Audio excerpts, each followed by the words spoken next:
سو ہم آج quickly 10 to 11 steps ذکر کریں گے جو کہ ہم رمضان سے فائدہ اٹھا سکتے ہیں. Number 1، purify your intentions. صرف اللہ کی رضا کے لیے کرنی ہے. اس لیے نہیں کرنا کہ سب جا رہے ہیں مسجد تو میں نہیں جاؤں گا تو کیا ہوگا. نہیں، میں نہیں جاؤں گا تو لوگ کیا سوچیں گے. نہیں، اللہ کی رضا کے لیے. کیونکہ یاد رکھیں جن کے دل کو ہم خوش کر رہے ہوتے ہیں نا، ان کا دل اس رب کے ہاتھ میں جس کی نافرمانی ہم کر رہے ہوتے ہیں لوگوں کو دکھا کے. قلب من تراعی بید من عصیت. جس کے دل کو آپ دکھا رہے ہیں نا، خوش کرنا چاہ رہے ہیں، وہ اس کے ہاتھ میں ہے جس کو آپ نافرمانی کر رہے ہیں. ان اللہ لا ينظر الى صورکم ولا الى اموالکم ولکن اللہ ينظر الى قلوبکم واعمالکم. اللہ تمہارے چہروں کی طرف اور تمہارے مالوں کو نہیں دیکھتا، اللہ تمہارے اعمال کو اور تمہارے دلوں کو دیکھتا ہے کہ دل کتنا انٹینشن سے پیور ہے. کیوں ایسا تھا کہ صحابہ کا مٹھی بھر صدقہ احد پہاڑ کے، ہمارے احد پہاڑ کے سونے کے برابر صدقہ کے سے بھی زیادہ افضل ہے؟ کیا وجہ تھی؟ ان کی نیتیں بڑی خالص تھیں. حذیفہ رضی اللہ تعالیٰ عنہ کہتے ہیں موسیٰ بن معلہ سے، اور کہتے ہیں کہ جس شخص میں 3 کوالٹیز پیدا ہو گئیں، جس شخص میں 3 کوالٹیز پیدا ہو گئیں، آسمان سے جو خیر و برکت نازل ہوگی اس میں لازمی اس کا حصہ ہوگا، لازمی. نمبر 1، جس شخص میں اخلاص پیدا ہو گیا، جس کا دل اخلاص والا ہے. نمبر 2، جو انسان اپنے مسلمان کی بات نہیں کی، بات کی ان تحب للناس ما تحب لنفسک. لوگوں کے لیے وہ پسند کرتا ہے جو وہ اپنے لیے پسند کرتا ہے. اور تیسری کوالٹی، اگر انسان کے ہاتھ میں اس کو بھوک لگی ہوئی ہے، اس کے ہاتھ میں روٹی کا ٹکڑا ہے، لیکن وہ مزید ڈیزرونگ انسان کو دیکھ لیتا ہے تو وہ اس کو دے دیتا ہے. یہ 3 کوالٹیز جس میں پیدا ہوگی تو آسمان سے جو بھی خیر اور برکت نازل ہوگی اس لکی انسان کا حصہ اس میں لازمی ہوگا. اللہ اکبر. اخلاص سب سے پہلے تو اپنے دل کو نا خالص کر لیں. یاد رکھیں دل جو ہے نا یہ بڑی کمال کی چیز ہے. الا ان فی الجسد مضغہ اذا صلحت صلح الجسد کلہ واذا فسدت فسد الجسد کلہ الا وہی القلب. دل میں نا ایک لوتھڑا ہے، یعنی جسم میں نا ایک گوشت کا لوتھڑا ہے. اگر وہ ٹھیک رہا تو سارا جسم ٹھیک ہو جائے گا، اور خراب ہو گیا تو سارا جسم خراب ہو جائے گا. جان لو وہ دل ہے. تو اپنے دل کو نا بالکل اللہ کے لیے خالص رکھیں، اللہ کے لیے بالکل خالص رکھیں. ابو ہریرہ کو رضی اللہ عنہ کو جب کچھ کھانا دیا گیا نا، بھوک اور پیاس کا عالم تھا کہ بے ہوش ہو گئے تھے، تو وہ کھانا دیا گیا تو اپنے گھر جانا شروع ہو گئے. انہوں نے کہا کہاں جا رہے ہو، کھاتے کیوں نہیں ہو؟ انہوں نے کہا میری ماں مجھ سے زیادہ بھوکی ہے، میں اس کے پاس جا رہا ہوں. ایک عورت حضرت عائشہ کے پاس، اور حضرت عائشہ نے اسے 2 کھجوریں دیں.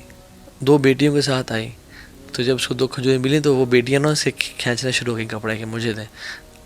اس نے 1 کھجور ایک بیٹی کو دے دی، 1 کھجور ایک بیٹی کو دے دی، اور خود کچھ بھی نہیں کھایا. جب حضرت عائشہ نے اللہ کے نبی کو واقعہ بتایا تو اللہ کے نبی خوش ہو گئے اور کہتے ہیں اللہ نے اس عورت پہ جنت واجب کر دی اس عمل کے ذریعے. اللہ اکبر. تو اس رمضان اپنے دل کو اللہ کے لیے خالص کریں. اور کیا دعا پڑھیں؟ اللہم انی اعوذ بک ان اشرک بک وانا اعلم واستغفرک لما لا اعلم. یا اللہ میں تیری پناہ میں آتا ہوں. یہ ابو بکر صدیق نے جب اللہ کے نبی سے دعا کا کہا تھا نا، اللہ کے نبی نے یہ دعا سے کہی تھی ریاکاری سے محفوظ رکھنے کے لیے. اللہم انی اعوذ بک ان اشرک بک وانا اعلم. یا اللہ میں تیری پناہ میں آتا ہوں کہ میں تیرے ساتھ شرک کروں جانتے ہوئے. واعوذ بک لما لا اعلم.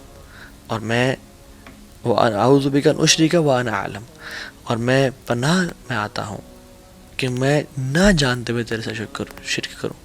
اللہم انی اعوذ بک ان اشرک بک وانا اعلم واستغفرک لما لا اعلم. اور میں تیرے سے توبہ کرتا ہوں، استغفار کرتا ہوں، بخشش مانگتا ہوں کہ جو میں بغیر جانتے ہوئے شرک کر لیا، یا رب مجھے معاف کر دیں. کیونکہ یاد رکھیں لوگ آپ پہ کام نہیں آئیں گے، لوگ چھوڑ جائیں گے آپ کو، لوگ آپ کو دھوکہ دے جائیں گے. کام آئے گا وہ اللہ آئے گا. اللہ کو راضی کریں. First point. Second point was Ramzan is like a race. یہ بہت ایک میراتھن ہے، ایک ریس ہے یہ. تو اس میں نا آپ نے دوڑنا ہے، اور جو انسان دوڑا ہوتا ہے وہ اپنے اوپر ویٹ برداشت نہیں کر سکتا. تو تھرو آف یور برڈنس، اپنے گناہوں کو پھینک دیں.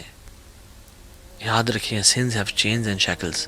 سنز، جو بھی انسان گناہ کرتا ہے وہ سے گناہ اس کو نیکی سے روکتے ہیں. فجر کی نماز مس ہو جاتی ہے، فجر کی نماز باجماعت رہ جاتی ہے. انسان نیکیاں کر رہا ہوتا ہے، تہجد کی نماز چھوٹنے شروع ہو جاتی ہے. یہ گناہ کے برڈنز ہیں میٹافورکلی جو کہ ہمارے کندھوں پہ ہیں. جو شخص رمضان کی ریس میں بھاگنا چاہتا ہے وہ رمضان اس حالت میں داخل ہوئے کہ اللہ کے سامنے آنسو بہا کے اور رو کے اور تڑپ کے یا رب مجھے معاف کر دے، یا رب تبت الیک، میں تیری طرف توبہ کرتا ہوں، مجھے معاف کر دے، مجھے بخش دے. تو توبہ کر کے جائیں. رسول اللہ صالحین رحمہ اللہ اپنی زندگی میں 3 دعائیں لازمی کیا کرتے تھے. اللہم انی اسألک توبۃ نصوح قبل الموت، یا اللہ میں آپ سے سچی توبہ کا سوال کرتا ہوں موت سے پہلے. اللہم انی اسألک حسن الخاتمہ، یا اللہ بہترین اینڈنگ کا میں سوال کرتا ہوں آپ سے، بہترین خاتمے کا. اور تیسری، یا مقلب القلوب ثبت قلبی علی دینک، اے دلوں کو پھیرنے والے میرے دل کو دین پہ قائم رکھنا. یہ 3 دعائیں ہم ان کو اپنی زندگی کا حصہ بنائیں اور آنکھوں سے آنسو بہائیں کہ یا رب رمضان میں داخل ہونے والا ہوں، گناہ معاف کر دے، میری زندگی میں چینج کرنا چاہتا ہوں اس رمضان کو. سو تھرو آف یور برڈنز دس رمضان انشاءاللہ. اور جب بھی کوئی گناہ ہو جائے یا اگر پاس میں گناہ ہو گئے ہیں تو کیا کریں؟ 2 وضو کریں، 2 رکعتیں پڑھیں، اللہ کے سامنے توبہ استغفار کریں، یا رب مجھے معاف کر دیں. اللہ آپ کے گناہوں کو معاف کر دے گا انشاءاللہ. اور یہ مت دیکھیں کہ گناہ چھوٹا ہے یا بڑا ہے، یہ دیکھیں میں کس رب کی نافرمانی کر رہا ہوں، کس رب کی بات کا انکار کر رہا ہوں. لیس کبیرۃ بالاستغفار ولیس صغیرۃ بالاصرار، کبیرہ گناہ کبیرہ نہیں رہتا استغفار کرنے سے، وہ مٹ جاتا ہے، ختم ہو جاتا ہے. ولیس صغیرۃ بالاصرار، اور صغیرہ اصرار کرنے سے صغیرہ نہیں رہتا، وہ کبیرہ بن جاتا ہے کنسسٹنسی کے ساتھ. اللہ تعالیٰ کو جس طرح سے نیک اعمال پسند ہے نا، چاہے تھوڑے ہوں اور کنسسٹنسی سے کیا جائیں، اسی طرح ان گناہوں سے بھی اللہ تعالیٰ کو نفرت ہے جو بے شک چھوٹے ہوں لیکن کنسسٹنسی کے ساتھ کیے جائیں. اللہ چاہتا ہے میں معاف کر دیں. تو اس رمضان میں انٹر ہوں آنسو بہا کے، یار اب جو بھی پچھلے سال گناہ ہو گئے، میں نے اپنے منہ کو کالا کیا، میں نے گناہ کیے، میں نے جو چیز کی، مجھے معاف کر دیں. تیسری چیز، مینیج یور ٹائم. وہ کہتے ہیں نا من علامت المقت اضاعت الوقت، لوزر ہونے کی نشانی یہ ہے کہ انسان اپنا ٹائم کو ضائع کرتا ہے. If you fail to make a plan, you plan to fail. If you fail to plan, you plan to fail. اگر آپ نے پلان نہیں بنایا رمضان کے انٹر ہونے سے پہلے، تو آپ نے یہ پلان بنا لیا ہے کہ پھر میں فیل ہی ہوں گا اس رمضان میں، کچھ نہیں پاؤں گا. سو پلان ایگزیکٹلی کہ مجھے کیا کرنا ہے، سنتیں کس طرح سے پڑھنی ہے، قرآن کو کب ٹائم دینا ہے، دعا کے لیے کون سا ٹائم نکالنا ہے، غریبوں کے ساتھ بیٹھ کے میں نے ان کے ساتھ میں نے کھانا کب شیئر کرنا ہے، راشن ڈسٹریبیوشن میں نے کب کرنی ہے، سارے پلانز بنائے اپنے. سحری سے پہلے وبالاسحار هم یستغفرون، جو نیک لوگ تھے نا وہ سحری سے پہلے، یعنی سحری کے ٹائم پہ فجر سے پہلے توبہ استغفار کیا کرتے تھے. اس ٹائم اپنے آپ کو خالص کر لیں توبہ استغفار کے لیے. استغفر اللہ الذی لا الہ الا هو الحی القیوم واتوب الیہ، اللہ مجھے معاف کر دے، میں بڑا گناہ گار ہوں یار، میں بڑا پھسل جاتا ہوں یار، مجھے معاف کر دے.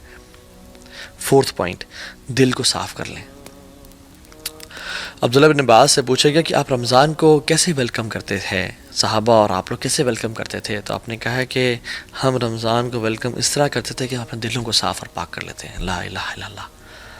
اور ہم تو دلوں کو بغض اور کینے سے بھر کے تسبیحیں تو پھیر لیتے ہیں، جہاں نمازیں تو خرید لیتے ہیں، قرآن تو پرچیز کر لیتے ہیں، لیکن دل ہمارے ناپاک ہیں. جس کے خلاف بھی، چاہے ساس ہے یا بہو ہے یا پھپھو ہے یا جو بھی ہے آپ کی لائف میں، جس سے آپ کو بغض اور حسد اور کینہ ہے، جس نے ظلم کیا، اخلاق کا اعلیٰ درجہ کیا ہے کہ یا رب تو مجھے معاف کر دے. جو مجھ سے لوگ محبت کرتے ہیں ان کو معاف کر دے، اور جنہوں نے مجھ پہ ظلم اور زیادتی کی، یا رب ان کو بھی معاف کر دے. یہ اچھا اخلاق ہے، اللہ آپ سے محبت کرے گا. معاف کر دیں اللہ کی رضا کے لیے انشاءاللہ، انہیں اللہ کے چہرے کے لیے ان کو معاف کر دیں. سعد بن معاذ کون ہیں؟ جن کی وفات پہ اللہ تعالیٰ کا عرش کانپا، 70,000 فرشتے نازل ہوئے. ان میں کوالٹی کیا تھی کہ اللہ کی نے کہا کہ جو شخص اس دروازے سے داخل ہوا نا وہ جنتی ہے. اور ملٹیپل ڈیز کے لیے سعد بن معاذ داخل ہوئے. صحابہ حیران ہو گئے کہ کیا عمل کرتے ہیں. ایک صحابی نے گھر چلے گئے، ان کو نوٹس کرتے رہے، بڑا حیران ہو گئے. کہتے ہیں آپ بھی تہجد پڑھتے ہیں، میں بھی پڑھتا ہوں، وہ بھی صدقہ دیتے ہیں، میں بھی کرتا ہوں، سب کام جو آپ کرتے ہیں میں بھی کرتا ہوں، لیکن آپ جنت آپ پہ واجب کیوں؟ کیا کہتے ہیں؟ جب بھی میں رات کو سوتا ہوں نا، میں نے آج اپنے لوگوں کو، میں مسلمانوں کو معاف کر کے سوتا ہوں، اور میں نے آج تک کسی مسلمان کے خلاف کینہ اور بغض نہیں رکھا، میں نے دل کی گرہ نہیں رکھی، میں نے حسد نہیں کیا. تو اپنے دلوں کو صاف اور پاک کر لیں. اللہ کو یہ اعمال بڑے پسند ہیں. اعمال وہ بھی ہوتے ہیں، میں نے اعمال القلوب، جو دل کے اعمال ہوتے ہیں. ضروری نہیں کہ آپ فزیکلی بھی ایکشنز کر رہے ہوں، دل بڑا میٹر کرتا ہے اللہ تعالیٰ کے سامنے. اپنے دل کو صاف اور پاک رکھیں، اللہ دل کو دیکھتا ہے. 4th اور 5th پوائنٹ، روزے رکھیں اور قیام اللیل کریں.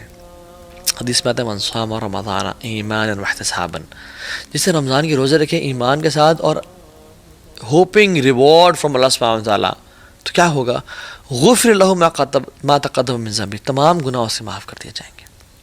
اور جس نے قیام اللیل کیا رمضان کی راتوں کو، سب راتوں کو، ایمان کے ساتھ، اور اللہ سے اجر کی امید، یا اللہ میں تیرے لیے کر رہا ہوں یار، مجھے تیرے سے اجر چاہیے، اس کے تمام پچھلے گناہ معاف ہو جائیں گے۔ اور جس نے لیلۃ القدر کی رات کو قیام کیا، من قام لیلۃ القدر ایمانا واحتسابا غفر له ما تقدم من ذنبه، اس کے بھی سارے گناہ پچھلے معاف ہو جائیں گے۔ تو وہ خاص اہتمام کے ساتھ سلف صالحین کیا کرتے تھے، مغرب کی نماز کے بعد سحری کرتے، لائٹ سی، ہمارے طرح نہیں بفیز نہیں ہوتے تھے، یا 4 5 ڈشز نہیں ہوتی تھیں، یا تیل میں تلے ہوئے پکوڑے اور سموسے نہیں ہوتے تھے، لمیٹڈ کھاتے اور صبح غسل کرتے جسٹ ٹو فریش اپ، کہ آج ہم قیام اللیل کریں گے، روزانہ مغرب کے بعد غسل کیا، ریڈی پریپیئرڈ، جیسے ہم لوگ جاب کے لیے کرتے ہیں نا، وہ اس طرح قیام اللیل کے لیے غسل کیا کرتے تھے۔ 6th point, work smart, some work hard some work smart. اور ورک اسمارٹ سے میرا مطلب کیا ہے کہ اپنے پیٹ کے روزے کے ساتھ ساتھ نا کان کا، آنکھ کا اور زبان کا بھی روزہ رکھیں، اس دفعہ یہ ٹرائی کریں۔ اللہ نے فرمایا جو روزہ تو رکھتا ہے مگر گالی گلوچ اور گناہ نہیں چھوڑتا، فسق و فجور نہیں چھوڑتا، پیرافریز کروں حدیث کو، لیس لہ الا الجوع، اس کے لیے کچھ نہیں ہے سوائے بھوک کے، وہ بھوکا رہ رہا ہے اور کچھ بھی نہیں اس کو حاصل ہو رہا، بس شاید تھوڑا ویٹ لاس کر لے گا، اس کو اور کچھ حاصل نہیں ہو رہا۔ اللہ کو ایسے بھوکے اور پاسے کی پرواہ ہی کوئی نہیں ہے۔ اور دیکھیں رمضان میں اللہ تعالیٰ ہماری ٹریننگ کر رہے ہیں، یہ بڑا پروفاؤنڈ پوائنٹ ہے، یہ نوٹس کیجئے گا۔ روزہ حلال ہے، بریانی حلال ہے، تکے حلال ہے، ٹھنڈا پانی حلال ہے، سب حلال ہے۔ اللہ کے حکم کی وجہ سے ہم فجر سے لے کے مغرب تک نہیں کھاتے ہیں، اور وہی کھانا ہم کھاتے ہیں فجر سے پہلے اور مغرب کے بعد، رائٹ؟ اللہ تعالیٰ کہہ رہے ہیں میرے بندو، تم میرے حکم کی وجہ سے حلال سے اجتناب کر رہے ہو، ایون گھر میں کوئی بھی نہیں ہے، تم فریج کھول کے نہیں کھاتے ہو، کیوں میرے رب کا